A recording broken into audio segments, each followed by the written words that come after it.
Hello, dear students. Again, welcome in this English literature class. I'm going to start the poem Crossing the Bar, chapter number 5. Crossing the Bar. The poet is Alfred Lord Tennyson. Here in stanza 1, there are 4 stanzas here. In stanza 1, the poet says, "Sunset and evening star, and one clear call for me, and may there be no moaning of the bar when I put out to sea." Here sunset means suggestive of old age, end of life. Evening star has peace.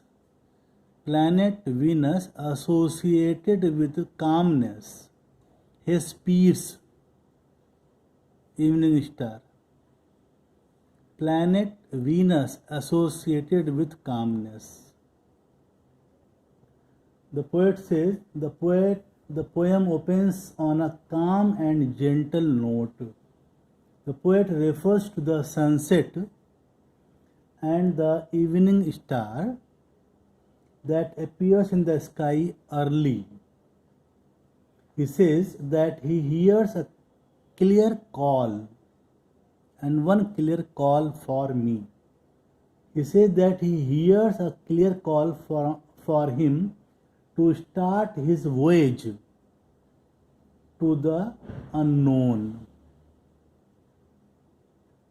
And may there be no moaning of the bar when I put out to sea. He hopes that when he starts his voyage to unknown, his ship will clear the sandbar smoothly. It is important to note that the poet uses the metaphor of journey to refer to the journey of his soul to the next world after his death. He is old and he knows that his life is about to end. There is a clear call of death for him.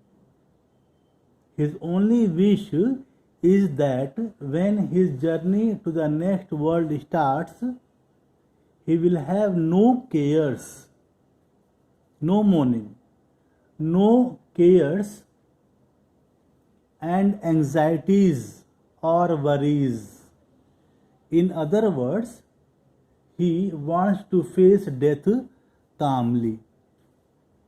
He wants to face death calmly, without any anxiety, without any fear.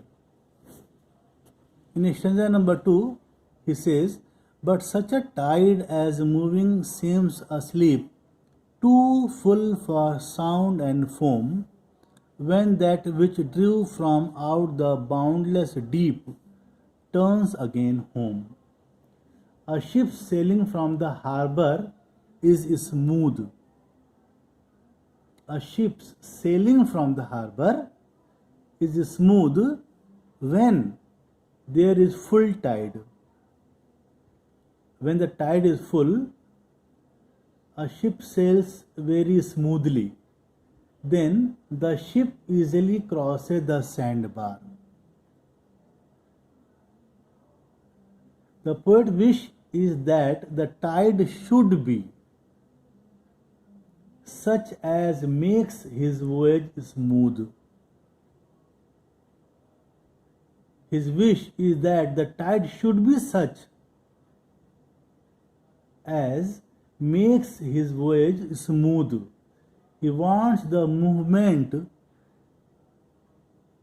to be calm and quiet, and at a time when the sea will be so deep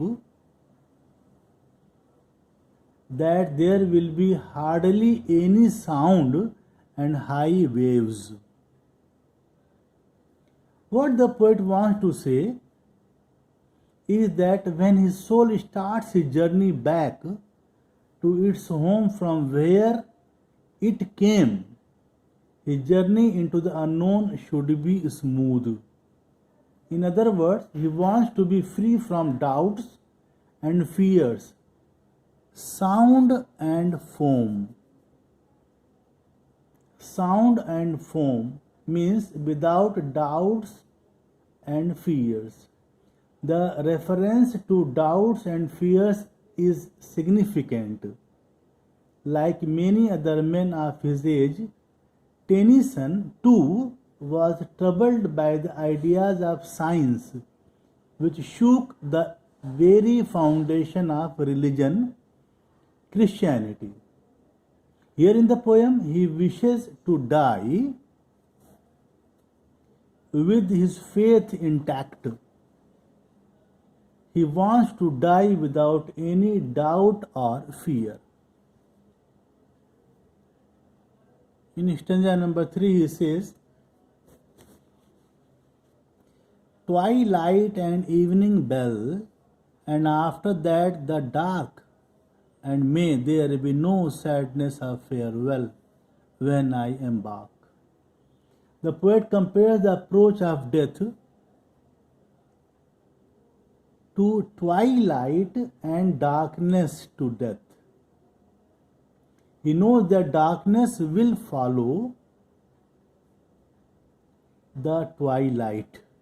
That is, death is sure to follow old age. There is no escape from the darkness. That is death. When he starts his journey, he does not wish to see any sad parting scenes. And may there be no sadness of farewell. When he starts his journey, he does not wish to see any sad parting scene. In other words, he wants to remain happy at the time of his death. He does not want himself and others to be unhappy. He does not consider death bad and cruel. Death is, in fact, a gateway through which one passes to enter the next world. So, death should be welcomed cheerfully. In stanza number 4, the poet says, for through from out our bond of time and place, the flood may bear me far. I hope to see my pilot face to face when I have crossed the bar. The poet says here that the sea will take him from this finite world, from to from, for through from, out of our boundary of time and place, the finite world limited by time and place.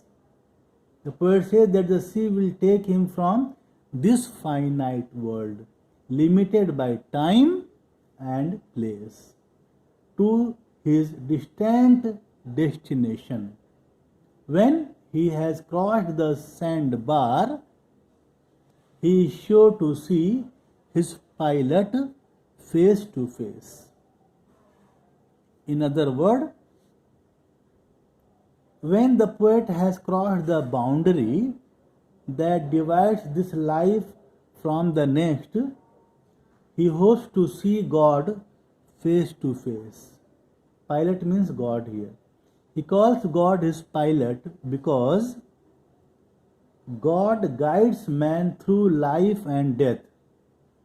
After death, the soul of the dead meets God, who takes charge of it, just as a pilot escorts vessels or ship going out and guides those coming in.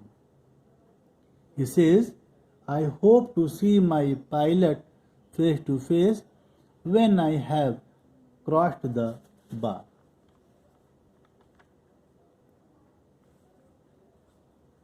This was stanza number 4.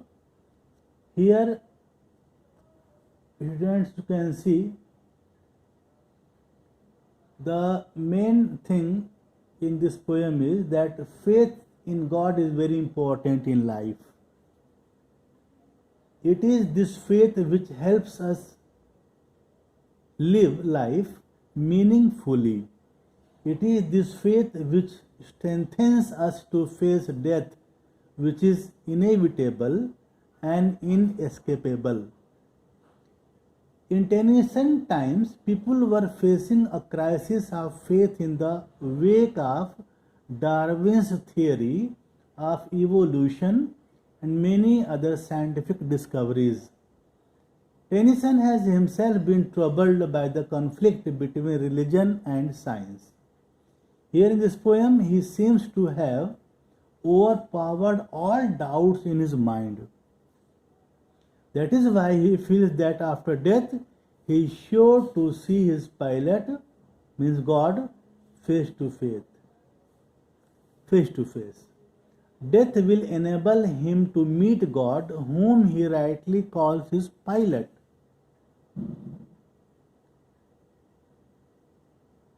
God has been guiding him through all ups and downs in life. No one else is his better guide than God in life.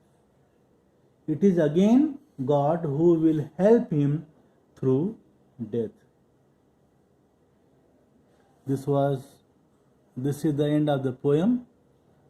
Students, if you have any problem in any stanza, please call me, or you can ask me question from this WhatsApp group. Thank you so much.